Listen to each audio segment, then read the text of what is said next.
saking banyaknya orang yang melakukan perselingkuhan hari ini, itu karena apa? Karena menganggap dosa selingkuh itu biasa.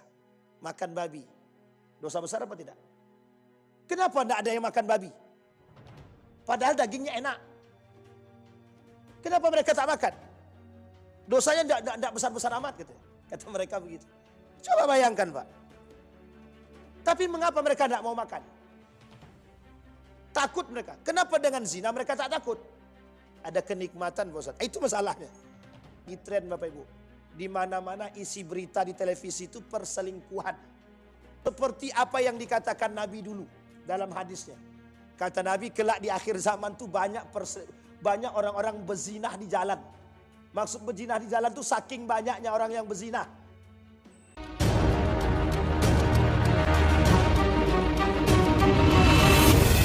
A'udzu billahi minasyaitonir rajim. Bismillahirrahmanirrahim. Assalamualaikum warahmatullahi wabarakatuh.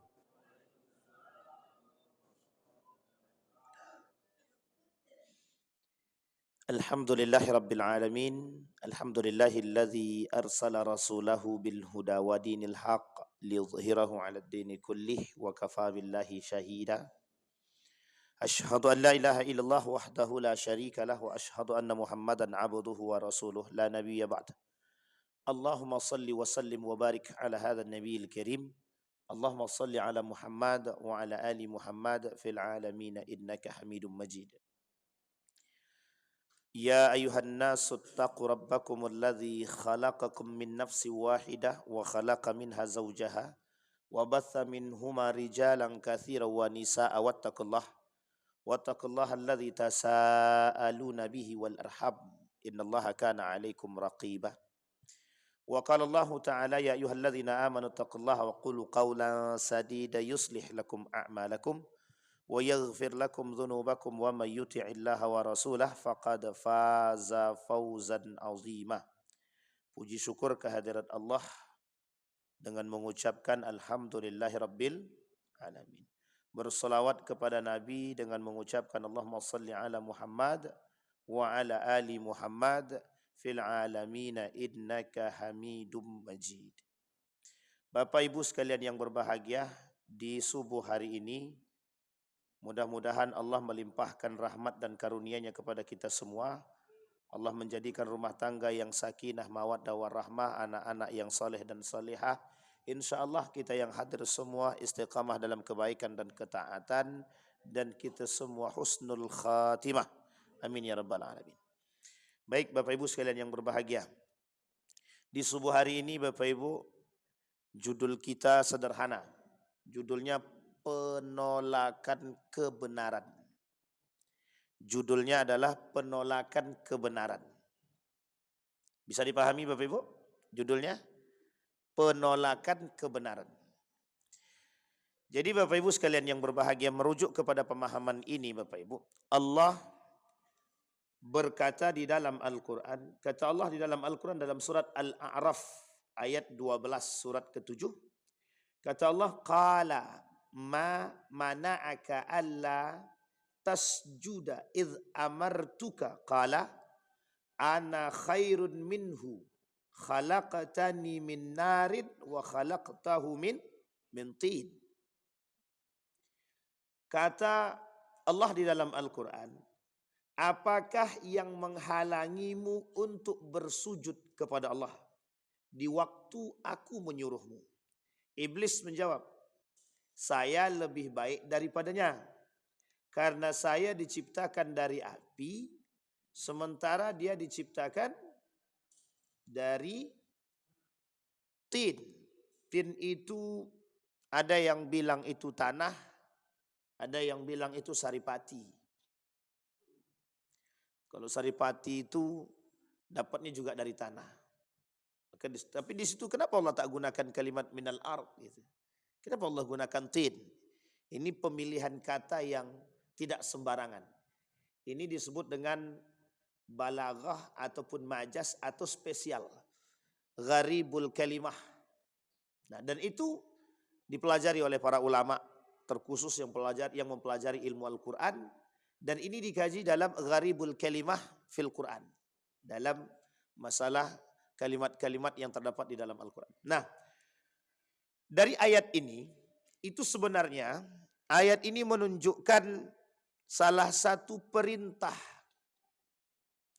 yang Allah memerintahkan kepada seluruh makhluknya itu untuk bersujud kepada Adam alaihissalam. Tapi ada yang tak mau bersujud kepada Nabi Adam. Yang tak mau bersujud kepada Nabi Adam itu iblis. Makanya nanti Bapak Ibu ada bahasa yang ilmiah sedikit gitu. Namanya diabolisme. Diabolisme ini di dalam keilmuan itu diartikan sebagai menolak kebenaran ilmu. Maka disebut dengan diabolis. Di dalam bahasa Yunani kuno, diabolis ini artinya iblis. Artinya apa? Iblis. Jadi sebenarnya orang-orang yang berpikiran seperti iblis. Nah, ini bahasanya guru saya. Kata guru saya dalam kitabnya diabolisme. Karangan Syamsuddin Arif. Dia berkata, kalimat diabolis ini disematkan kepada para pemikir Yunani dulu. Dan diartikan dalam bahasa Yunani kuno, arti diabolis ini ternyata iblis. Nanti kita lihat kesamaan karakter dan kesamaan makna itu.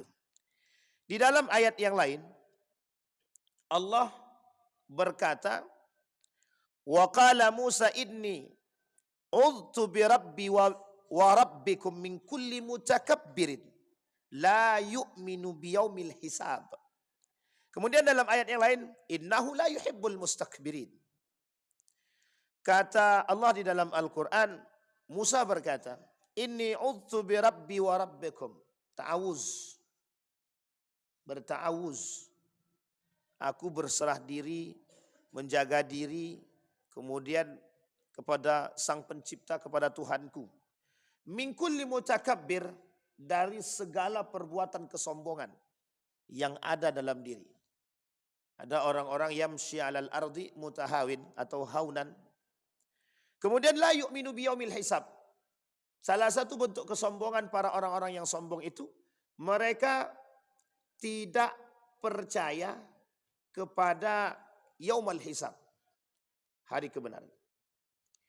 Di dalam ayat yang lain Allah juga berkata, di dalam surat Ar-Ra'd, dalam surat Ar-Ra'd itu kata Allah, afaman ya'lamu annama unzila ilaika min rabbik al-haq kaman huwa a'ma innama yatadhakkaru ulul albab. Dalam ayat ini justru berbeda. Disampaikan, adakah orang-orang yang mengetahui bahwasanya apa yang diturunkan kepadamu dari Tuhanmu itu semuanya benar. Dan apakah itu benar dengan orang yang buta? Kebenaran itu sama dengan orang yang buta? Ini sebenarnya pelecehan. Hanyalah orang-orang yang berakal saja yang bisa mengambil pelajaran. Nah, Bapak Ibu sekalian yang berbahagia, ada 3 ayat yang kita bacakan pagi ini. Ayat yang pertama menunjukkan kesombongan, al-kibru. Al-kibru. Al-kibru oleh Imam Az-Zahabi dalam kitabnya Al-Kabair masuk dalam kategori dosa besar. Masuk dalam kategori dosa besar. Pembahasan khususnya di nomor 17 dari 70 dosa besar yang disimpulkan oleh Imam Az-Zahabi. Di nomor yang ke-17. Di nomor yang ke-17 itu Allah berkata di dalam Al-Quran tadi tentang Musa. Bahwa ada kesombongan, yang kesombongan tersebut ditampakkan. Saking disebutkan kesombongan tersebut yang tidak percaya dengan yaumul hisab. Ini cuma bagian kecil. Bagian kecil yang tidak percaya dengan yaumul hisab. Orang yang tidak percaya dengan yaumul hisab dianggap sebagai sebuah kesombongan. Dalam bahasa lain ini, itu disebut dengan pembangkangan. Disebut dengan bahasa lain pembangkangan. Kemudian pada ayat yang ketiga yang tadi kita bacakan, ada kebenaran yang datang dari Allah, tapi ternyata justru kebenaran itu ditolak. Dan ada pada ayat yang keempat itu, mencampur adukkan kebatilan dengan kebenaran. Talbisul batil bil haq. Mencampur adukkan kebatilan dengan yang benar. Dan ini akan kita coba uraikan. Nah, Bapak Ibu sekalian yang berbahagia, kita uraikan dari ayat yang pertama. Dari ayat yang pertama, di sini menunjukkan adanya kesombongan yang dimiliki oleh Bani Israel. Kesombongan yang dimiliki oleh Bani Israel. Dalam surat Al-Baqarah 40, 41, 42. Boleh Bapak Ibu cek itu yang di Al-Baqarah 40, 41, 42, 42. Apa kata Allah? Ada seruan di situ. Ya Bani Israel, uzkuru ni'mati allati an'amtu alaikum wa aufu ufi bi'ahdikum wa iyaya farhabun, kata Allah. Wahai Bani Israel, ingatlah nikmatku yang telah kuberikan kepadamu, pertama. Yang kedua, penuhi janjimu kepadaku, kata Allah. Ini kalimatnya Bapak Ibu. Bani Israel, Allah dalam surat Al-Baqarah 40, 41, 42, ada setidaknya 8 seruan kepada Bani Israel. Seruan yang pertama kata Allah, hei Bani Israel, kalian ingat-ingat nikmat yang aku berikan. Kata Allah. Yang kedua, penuhi janji kalian kepadaku, kata Allah. Janjinya Allah kepada Bani Israel ini, janjinya Bani Israel kepada Allah ini banyak, tidak sedikit. 2. Kemudian di dalam ayat selanjutnya, wa aminu bima anzaltu musaddiqan lima ma'akum wa la takunu, kata Allah, awwala kafirin bih. Bani Israel, jangan jadi orang yang pertama kafir. Ingat ini Bapak Ibu. Kenapa kok Bani Israel jangan dikatakan, kata Allah, Bani Israel jangan menjadi orang yang pertama kali kafir. Tahu Bapak Ibu alasannya? 1, pembangkangnya Bani Israel. Karakter Bani Israel itu pertama pembangkang. Kedua pembantah. Pembantah itu. Dan ini nanti akan kita lihat, akan kita sinambungkan. Pertama, sifat atau karakter orang Bani Israel itu pembangkang. Yang kedua pembantah. Setiap ada kalimat yang disampaikan mesti ada alasan. Setiap ada kalimat yang disampaikan, pernyataan perintah dari para nabi, mesti ada bantahan dari mereka. Pembantah, suka ngomentari. Nah, yang kemarin pernah kita ceritakan, Musa, buatkan kami patung lah. Patung sapi lah. Kata Musa, kalian dah paling baik. Tapi kan itu peninggalan nenek moyang kami. Ada juga. Ketika bertanya tentang sapi. Dan Israel juga itu. Cerita dalam surat Al-Baqarah tentang sapi itu. Ditanya itu, sapi yang seperti apa? Warnanya seperti apa? Kulitnya bagaimana? Warnanya apa? Banyak kali pertanyaannya. Nah, ini Bani Israel. Jadi kalau ada yang banyak bertanya berarti jangan terlalu serius-serius betul. Pagi ini kalau kajian pemikiran itu tak boleh serius-serius. Nanti tak sampai bahaya. Nah, kemudian yang kata Allah dalam seruan ketiga itu, wala takunu awwala kafirin bih. Jangan jadi orang yang pertama kali kafir. Kenapa demikian? Karena yang paling banyak dapat nabi itu Bani Israel. Kurang apa nabinya? Mulai dari Nabi Ibrahim sampai Nabi Isa. Untuk dia aja semua nabi. Tapi kan membangkang terus itu. Kasih nabi membangkang. Awalnya baik membangkang. Kasih lagi nabi baik kemudian membangkang lagi. Kasih nabi lain kemudian yakhtalif lagi. Bertolak belakang lagi.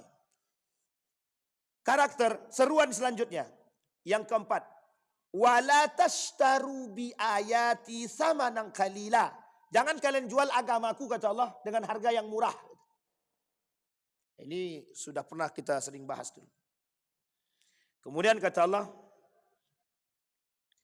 seruan kelima itu, wa iyaya fattaqun. Bertakwalah kalian kepadaku, kata Allah. Yang kelima. Kemudian yang keenam, wala talbisu al-haqqa bil batil. Jangan kalian campur adukkan yang hak dan yang batil. Jangan campur adukkan kebenaran dengan yang batil. Kemudian kalimat selanjutnya, wa taktumul haqqa. Dan jangan kalian menyembunyikan kebenaran. Wa antum ta'lamun. Dan kalian mengetahui itu. Nah, Bapak Ibu sekalian yang berbahagia, apa kaitan dengan judul kita subuh hari ini? Penolakan kebenaran. Baik. Penolakan kebenaran ini Bapak Ibu, setidaknya artinya begini.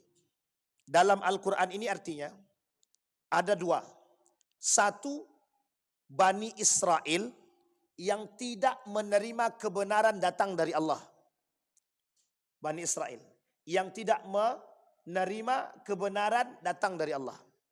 Yang kedua, Bani Israel mencampur adukkan yang benar dan yang batil. Yang ketiga, karakter pembangkangan Bani Israel yang keluar daripada tidak menolak. Dia tak menolak. Tidak menolak. Tidak mencampurkan. Tapi dia tak mau tahu itu dengan yang benar-benar itu, tak mau tahu dia. Nah, ini tiga karakter dalam Al-Quran. Satu, penolakan kebenaran tadi dimaknai tiga karakter dalam Al-Quran. Satu, memang menolak mentah-mentah. Membangkang, menolak mentah-mentah kebenaran dari Allah. Yang kedua, mencampur adukkan kebenaran tadi. Yang ketiga, apatis dengan kebenaran. Atau tak mau tahu dengan kebenaran. Dia tak keluar daripada Islam. Dia mengakui Tuhan itu berkuasa. Tapi dia tak mau melakukan itu. Nah, ini tiga karakter. Di dalam kasus liberalisme, sekulerisme, kasus-kasus seperti ini Bapak Ibu, mereka mengakui kebenaran.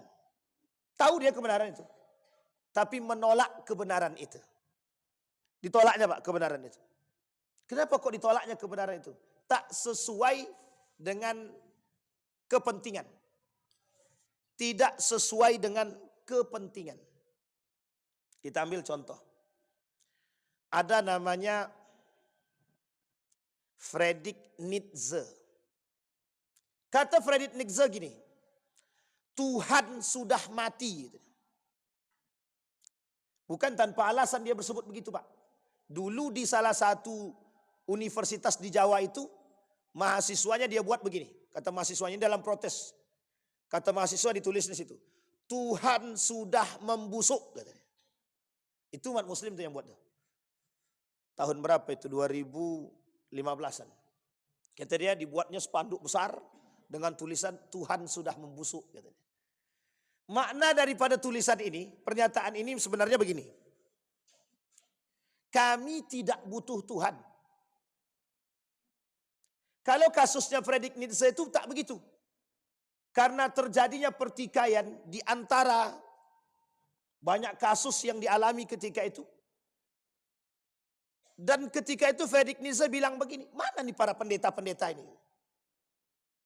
Sehingga dia nisbatkan kemana pergi agama ketika terjadi kerusakan di negara. Katanya. Makanya mereka disebut oleh Nietzsche itu, Tuhan sudah mati. Karena tidak ada campur bantuan tangan daripada para pemuka agama terhadap kehancuran negara ketika itu.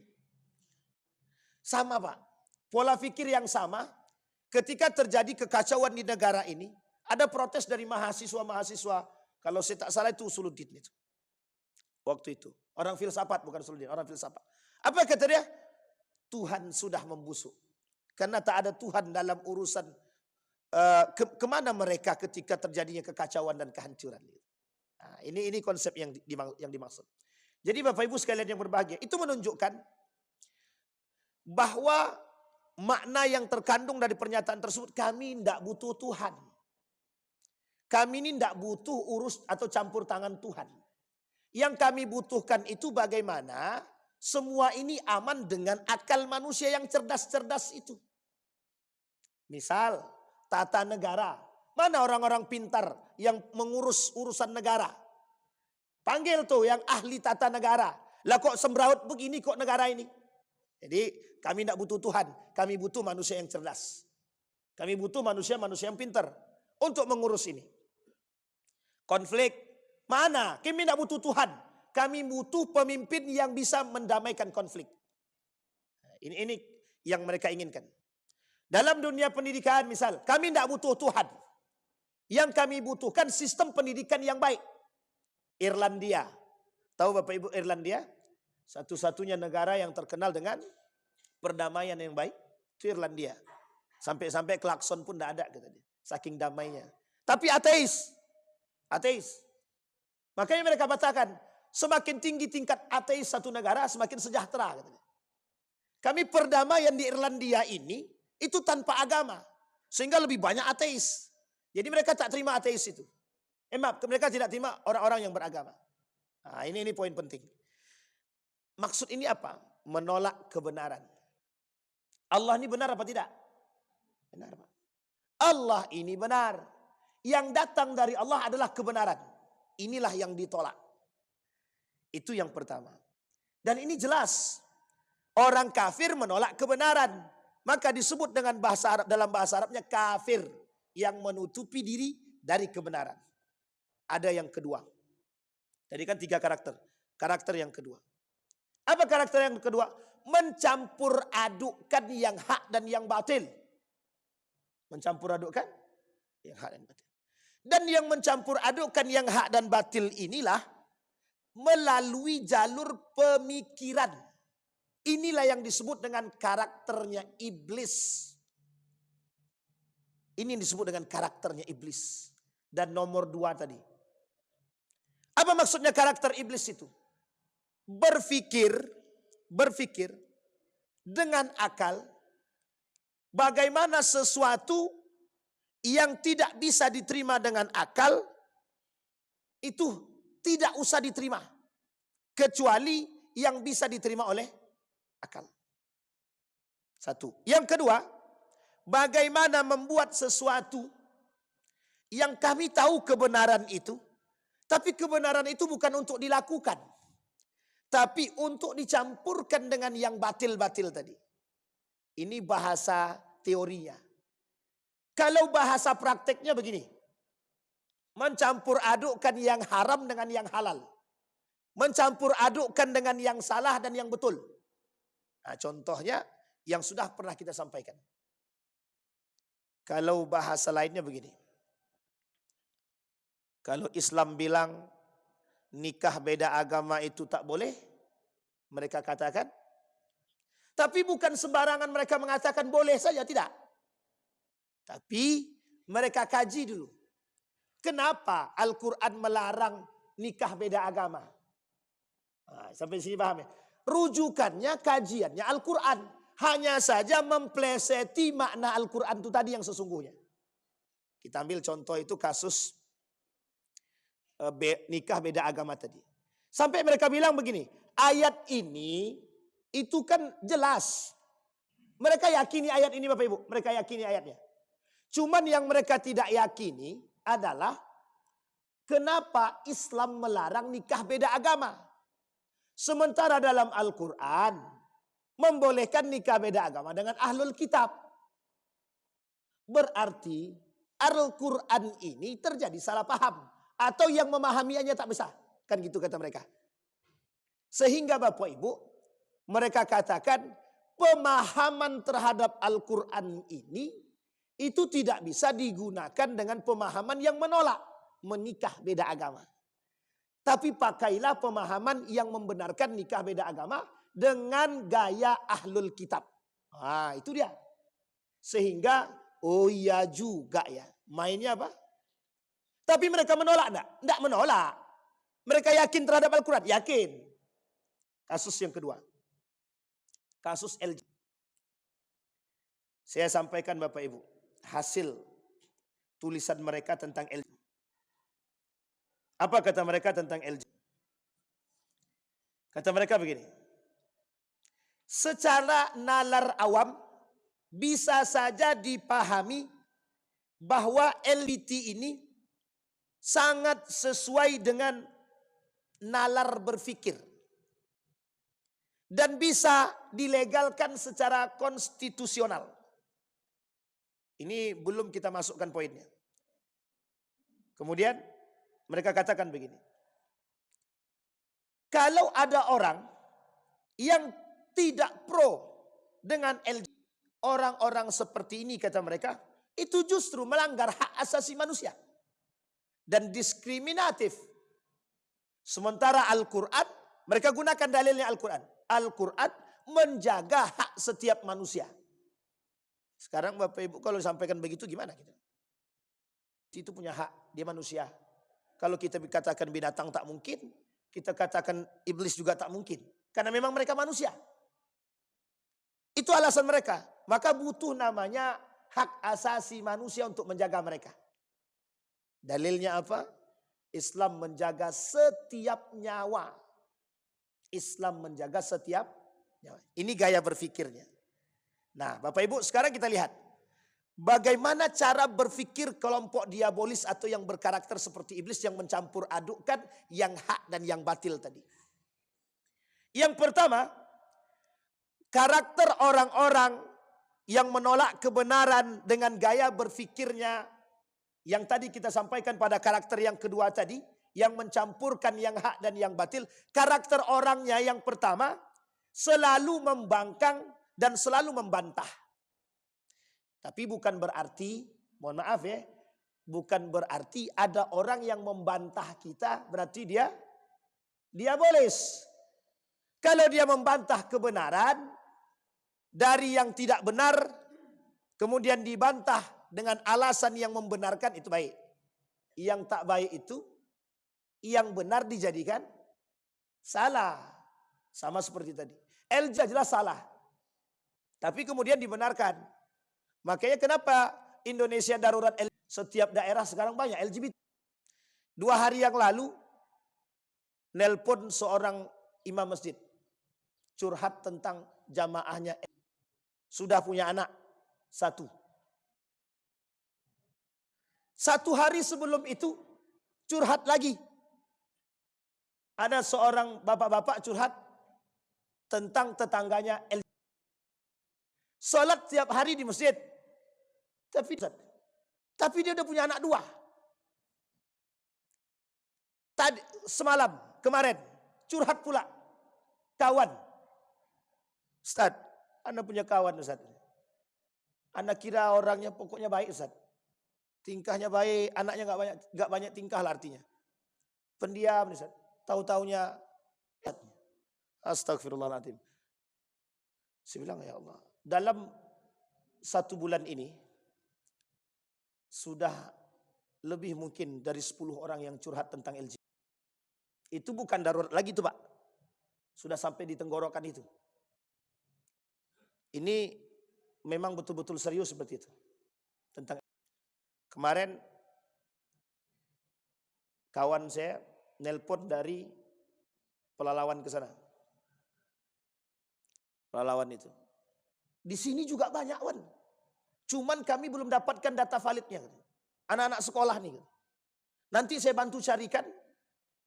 Tapi sudah ada, sudah banyak, sudah mulai sampai ke sini. Nah, coba bayangkan Pak. Jadi memang serius nih, memang betul-betul serius. Bukan main-main, memang betul-betul serius. Karena didukung itu Pak, karena ada yang mendukung. Yang mendukung ini yang menjadi masalah. Nah, kembali kepada masalah kita tadi. Orang yang mendukung ini, itu dalilnya cuma sederhana Pak. Cuma hak asasi manusia dan intoleran. Jadi hanya karena hak asasi manusia. Mereka harus punya hak sama seperti kita. Dan kita harus bertoleransi dengan mereka. Apa yang diinginkan oleh kaum-kaum liberal tadi daripada itu? Kita yang hadir ini, yang menolak ini, mengaminkan itu. Yang kedua, kita memberi ruang gerak bagi mereka. Itu kan pilihan mereka, hak mereka untuk memilih. Inilah yang disebut dengan mencampur adukkan yang hak dan yang batil. Sampai di sini bisa dipahami, Bapak Ibu. Itu baru dalam persoalan itu. Dalam persoalan kehalalan dan keharaman. Jangan Bapak Ibu campurkan yang haram dengan yang halal. Tidak akan bisa bercampur. Tidak akan. Ibarat minyak dengan air. Tidak pernah bersatu. Ustaz, kami kan main kontraktor Ustaz.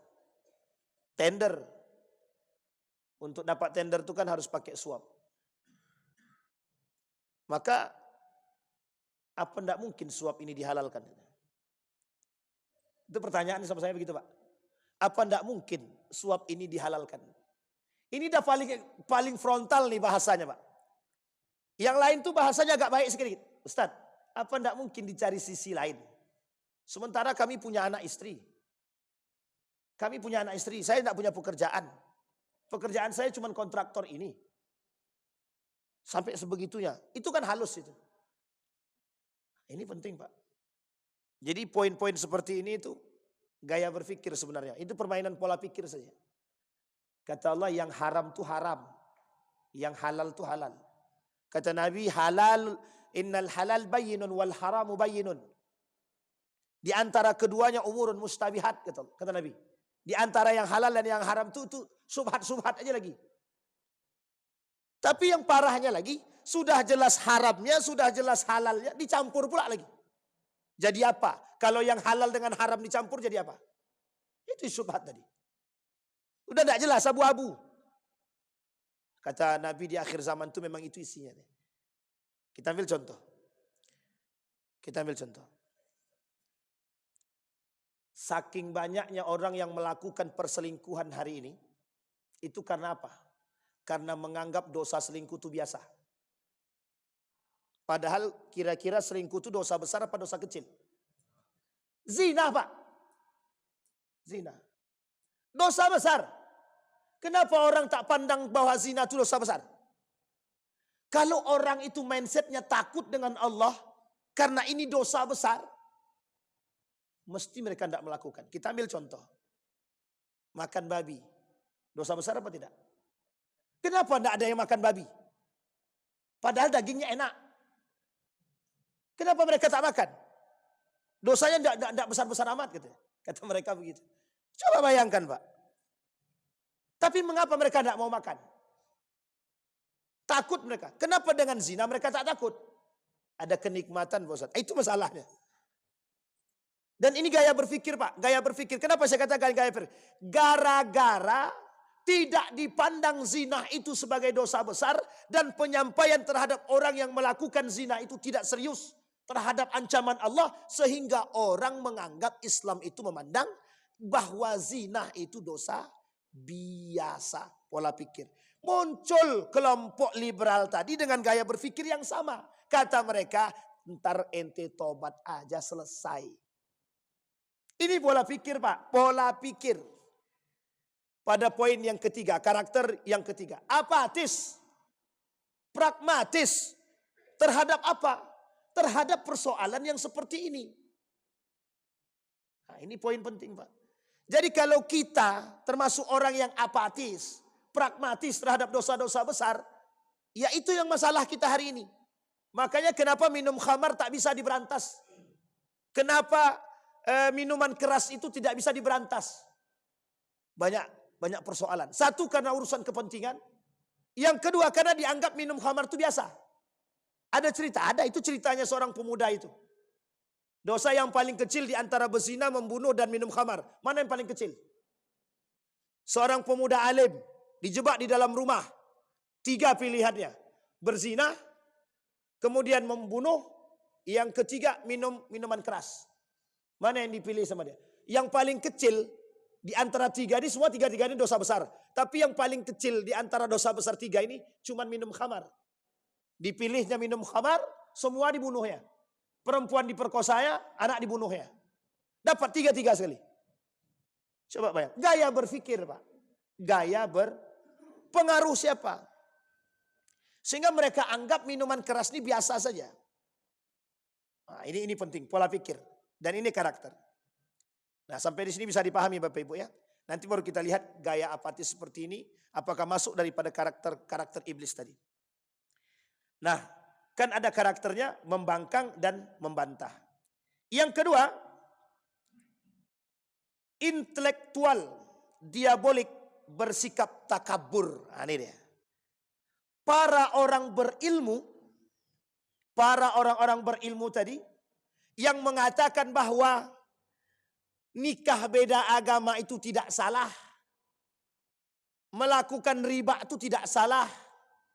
Orang cuma pinjam aja kok. Ngapain harus pakai campur tangan agama? Orang minjam uang itu kan urusan sosial. Ngapain harus pakai campur tangan agama? Masalah LGBT itu kan urusan hak asasi manusia. Masalah pencampur aduan agama, sinkritisme, itu kan masalah pola pikir. Setiap orang berhak diatur oleh undang-undang. Siapapun berhak memilih. Nah, ini dalil. Ini alasan. Di sini dikatakan, orang yang berpikir seperti itu oleh para ulama disampaikan, orang seperti itu disebut dengan takabur, sombong, angkuh, congkak, arogan. Apa kata Nabi dalam hadisnya? Kata Nabi dalam hadisnya, al-kibru batalul haq wa ghamtun nas.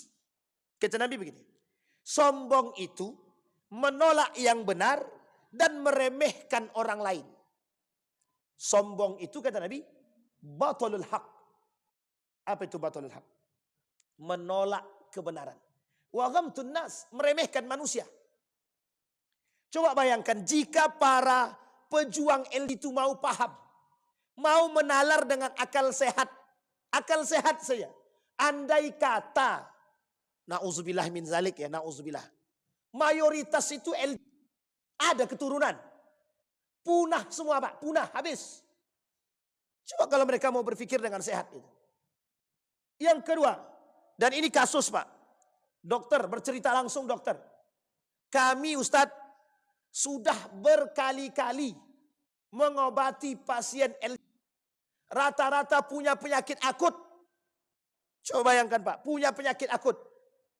Dan ini kan penyakit Pak. Kok masih bisa dibela? Kan kami hanya membela haknya saja Ustaz. Membela hak itu yang benar, bukan yang salah. Dan ini penting untuk dipahami. Nah, maka Bapak Ibu sekalian yang berbahagia. Kata Nabi, nah kaitan itu dengan karakternya Bani Israel. Karakter Bani Israel itu pembangkang, pembantah, menolak kebenaran, sombong, angkuh. Itu adalah karakter daripada Bani Israel. Apa kata Bani Israel? Ngapain kami menyembah kepada Muhammad? Ngapain kami mengakui Muhammad Nabi? Uang Muhammad itu bukan dari golongan kami kok. Yang berhak jadi Nabi itu dari golongan kami. Selama ini Nabi itu dari kami. Sombong apa tak sombong? Kurang sombong apa? Kurang angkuh apa Bani Israel? Tapi uniknya, setiap didatangkan Nabi, baik, membangkang, membantah, keluar lagi. Nah, begitu terus menerus. Begitu terus menerus Bani Israel. Nah Bapak Ibu sekalian yang berbahagia. Sama ketika Musa, begitu juga. Makanya kata Syamsuddin Az-Zahabi, itu adalah dosa besar. Namanya al-kibru. Kenapa al-kibru ini masuk dalam kategori dosa besar? Kesombongan Pak, kesombongan. Orang yang menolak kebenaran dan dia tahu kebenaran itu, tadi kita sampaikan di awal, ada orang yang menolak kebenaran, ada yang mencampur adukkan kebenaran, ada yang apatis dengan yang salah tadi. Orang yang mencampur adukkan atau menolak kebenaran, orang yang selingkuh misalkan. Orang selingkuh itu kira-kira tahu enggak kalau selingkuh itu dosa? Tahu apa tidak? Berarti menolak kebenaran. Tahu kalau selingkuh itu dosa, tapi kenapa dilakukan? Bayangkan Bapak Ibu. Sekarang ini lagi tren Bapak Ibu. Di mana-mana isi berita di televisi itu perselingkuhan. Di mana-mana di televisi isinya seperti apa yang dikatakan Nabi dulu dalam hadisnya.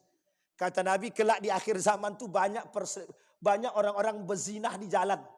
Maksud berzinah di jalan tuh saking banyaknya orang yang berzinah. Saking banyaknya orang yang berzinah. Ini unik Pak. Makanya bagusnya begini Pak. Kalau orang berzinah tuh bagusnya dirajam betulan. Dirajam, dicambuk atau dilempar batu. Atau diasingkan. Ditaruh di tempat terpencil sana. Ada hutan, agak-agak gimana sedikit hutan tuh, masukkan dia di situ. Tidak akan berzinah lagi dia tuh. Diasingkan. Yang satu kemana, yang satu taruh di mana. Mohon maaf Bapak Ibu. Itu karena apa? Karena menganggap remeh hukum agama. Karena menganggap remeh hukum agama, itu dianggap biasa, itu zina. Kemarin sudah kita sampaikan, di hari Ahad kemarin. Persoalan ini. Sampai-sampai ingin dibuat aturan bahwa yang suka sama suka kalau dia berhubungan badan tidak zina, kalau perkosa baru zina. Kalau sempat itu kemarin deal habis kita. Untung tidak deal. Cuman uniknya sekarang kita butuh nih hotel-hotel ini masuk hotel pakai syarat. Syaratnya buku nikah, itu penting tuh. Ini saya berharap betul nih. Pak Iwan ya, tolong disampaikan tuh Pak Iwan. Berharap kita kepada pimpinan-pimpinan itu memberikan batasan kepada para hotel-hotel itu. Setiap ada yang masuk laki-laki perempuan ke hotel, tunjukkan buku nikah. Tidak ada yang ngisi hotel itu lagi Ustaz. Mohon maaf Bapak Ibu, perselingkuhan di mana mereka lakukan? Di kos, di hotel, di rumah. Coba, apa maksudnya itu apa gitu? Dan mengapa seperti ini? Itu sudah sunnatullah Pak Ustaz. Memang sudah begitu kata Nabi dalam hadisnya. Betul, memang sudah begitu. Tapi kita ini, jihad kita ini mana? Yang kita punya semangat untuk an-nahyu anil munkar itu mana? Ini kan persoalan. Persoalan saking sedikitnya orang yang perhatian terhadap kemungkaran. Kalau semua orang ini perhatian dengan kemungkaran, tidak ada orang mau berlaku berzina tuh Pak. Takut orang. Digerebek satu kampung. Ini yang gerebek cuma suaminya ayah. Coba satu kampung yang gerebek, diusir sekalian. Selesai itu Pak. Setiap kampung punya sistem seperti itu. Setiap yang ketahuan berzina langsung diusir. Pindah ke tempat lain, berzina lagi, diusir lagi. Itu kerjaannya nomaden aja itu. Pindah-pindah terus. Sampai di sini bisa dipahami Bapak Ibu. Gaya berpikirnya. Nah Bapak Ibu sekalian yang berbahagia. Itu disebut dengan kesombongan. Nah yang ketiga Bapak Ibu. Tadi yang pertama, yang kedua sudah. Yang ketiga. Mengaburkan dan menyembunyikan kebenaran. Ini tiga ini. Yang pertama membangkang, membantah. Yang kedua tadi mereka angkuh, sombong, takabur, arogan, congkak. Yang ketiga ini mengaburkan dan menyembunyikan kebenaran. Ini disebut dengan diabolisme berpikir. Diabolisme berpikir itu adalah gaya berpikirnya iblis. Lebih tepat bahasa sederhananya, gaya berpikirnya iblis. Sekarang kita lihat Bapak Ibu. Ketiga gaya berpikir ini Bapak Ibu lihat di tengah masyarakat. Di tengah masyarakat. Kalau dalam urusan keseharian, kita mungkin nampak pada nomor yang ketiga. Mengaburkan dan menyembunyikan kebenaran. Karena ada kepentingan. Karena ada kepentingan, kebenaran tertutupi. Tertutupi. Karena ada pembenaran. Ingat kalimat selanjutnya. Pembenaran. Yang benar itu harus ditutupi. Yang salah yang dibenarkan. Maksudnya bagaimana? Membenarkan yang sah. Makanya pembenaran. Pembenaran. Kasusnya banyak. Banyak itu tadi yang kita sampaikan itu kasusnya semua. Nah Bapak Ibu sekalian yang berbahagia. Mengapa ini terjadi? Mengapa gaya pikir seperti ini nampak di tengah kita? Karena Bapak Ibu sekalian yang berbahagia. Ketika iblis. Ini kita lihatin Bapak Ibu. Kira-kira iblis mengakui Allah enggak? Iblis itu mengakui Allah apa tidak? Sekarang pertanyaannya, apa yang dilakukan iblis? Membangkang. Dia tahu Allah. Dia mengakui keberadaan Allah dan kebenaran Allah itu diakui. Kami mengakui bahwa Allah itu Tuhan kami. Cuman dia tetap minta untuk menghasut anak Bani Adam. Apa tujuannya? Menyelewengkan anak Bani Adam ini dari kebenaran. Saking sombongnya iblis itu, dia kata kami ini diciptakan dari api. Sementara anak Bani Adam ini, Nabi Adam ini diciptakan dari tanah. Lebih kuat mana? Kuat api atau tanah?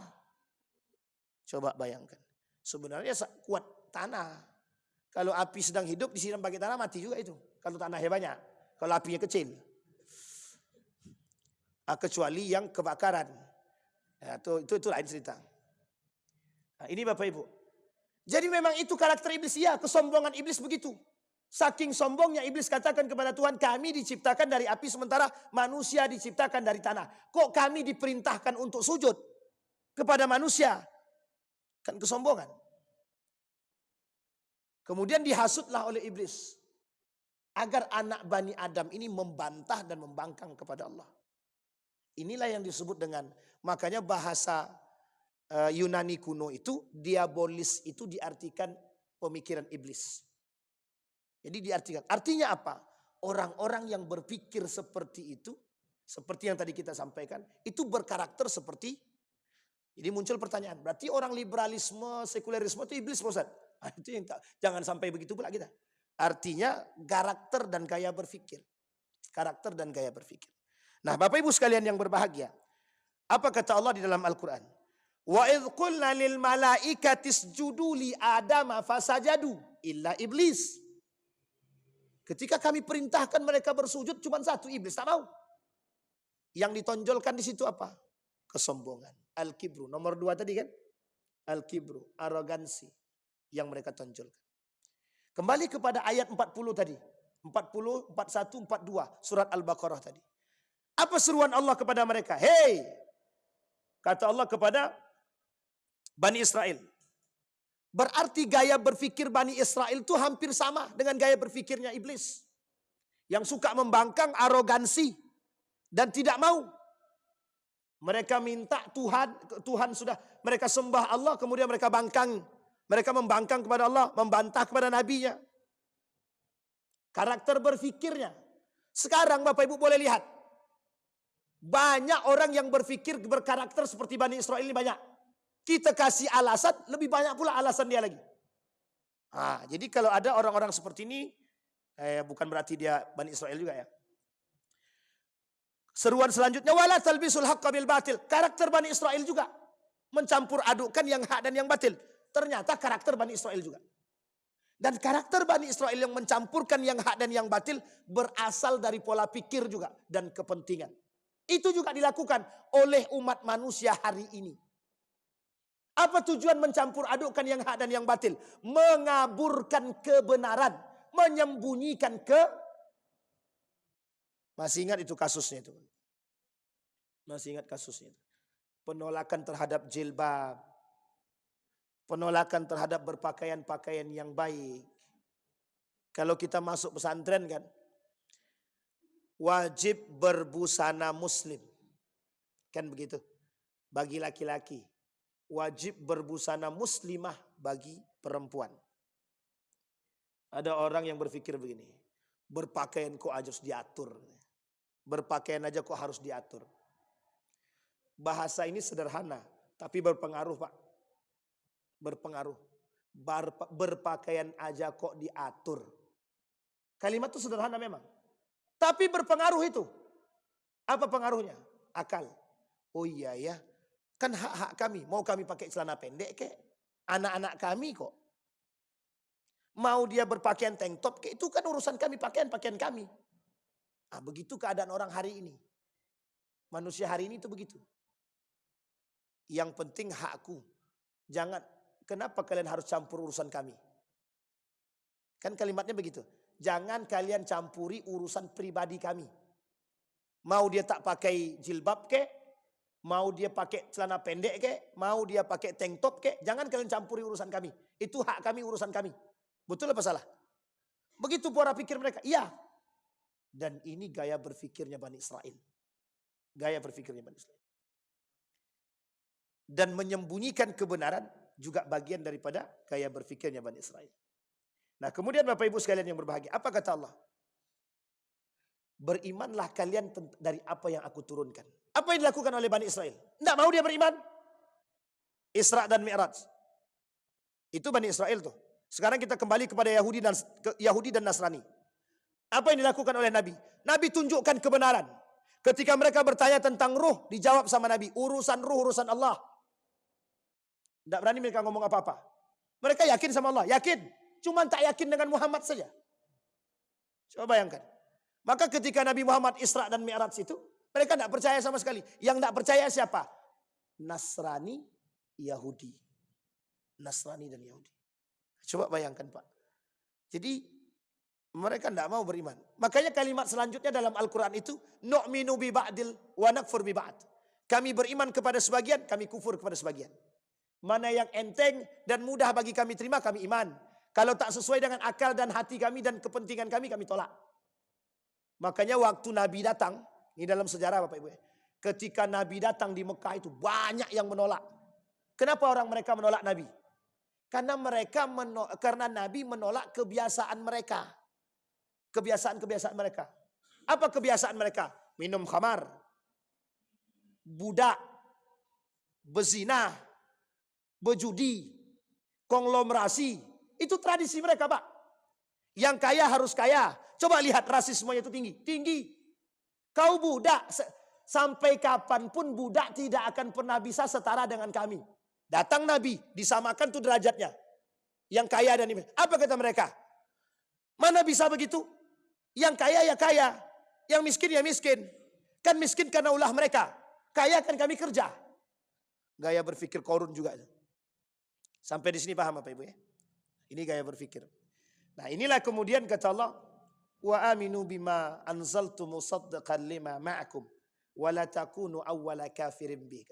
Kepada Bani Israel. Saking sayangnya Allah kepada Bani Israel itu. Diserukan terus menerus kepada Bani Israel. Nah Bapak Ibu, kita bukan Bani Israel.